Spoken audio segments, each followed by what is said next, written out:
លោកបងតុំហើយអ្នកទីពុជមកដល់ផ្ទះខ្ញុំថ្ងៃហ្នឹងវាមានរឿងសំខាន់អីហ៎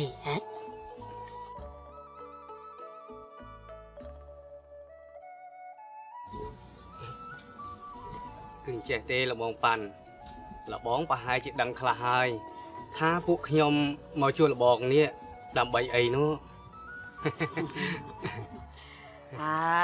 បើអញ្ចឹងលបងតុំអីនេះឆាប់និយាយប្រាប់ឲ្យវាច្បាស់មកលបងប៉ាន់ខ្ញុំដឹងថាយើងនិយាយរឿងនេះវាមិនមែនជាលើកទី1ទេតែកូនខ្ញុំនេះនៅមិនអស់ចិត្តឲ្យម៉ែវាហើយនៅខ្ញុំមកសួរលបងប៉ាន់ហើយនឹងអ្នកភៀបពីរឿងការរៀបការកូនយើងទាំងពីរនេះលបងគិតយ៉ាងម៉េចដែរ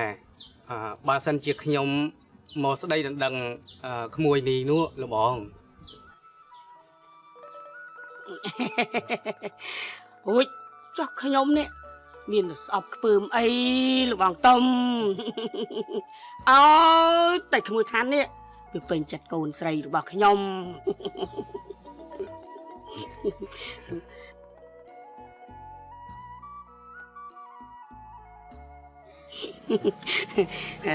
ក៏ប៉ុន្តែចេះ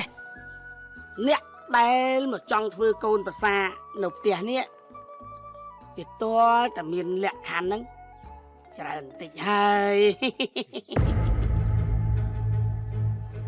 លក្ខខណ្ឌគេទៅលពូ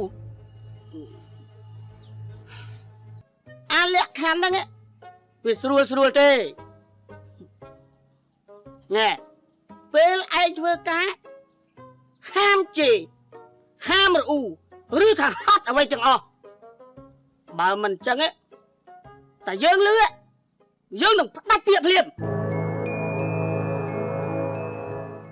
អម៉េចមានអីចង់និយាយអត់មានទេពងអត់មានទេបើអញ្ចឹងល្អហើយអញ្ចឹងតើចាប់អនុវត្តពីពេលនេះទៅមក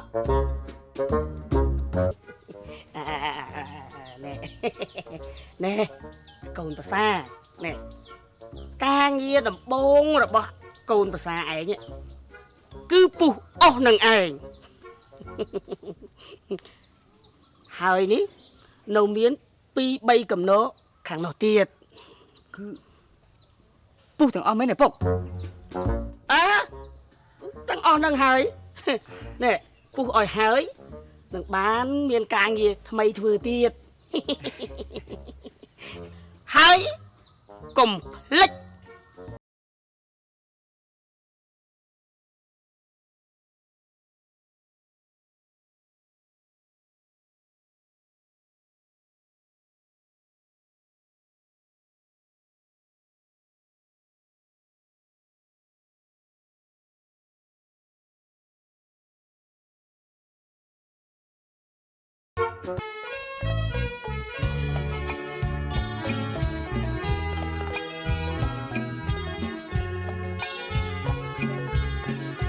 ស្រស់ក្រពុំខ្មុំឡើងក្បាលទឹកចំណោកដឹកបក់មកសែនត្រជាក់ចិត្តបងបារម្ភនឹងស្រស់វលាក់ខ្លាចតែនោះអ្នកស្រីអូនបាចិនដាបងកុំកាត់ឆ្នងប្រឆ្លើម្ចាស់ថ្លៃលួនអូនជាស្រីគ្មានតែប្រាចិត្តសាបា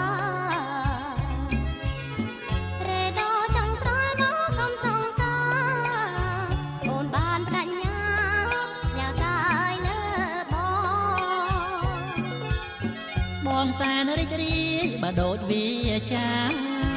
បងត្រយ៉ាងណាក៏អូននៅតែស្នេហ៍ស្នងអូនណា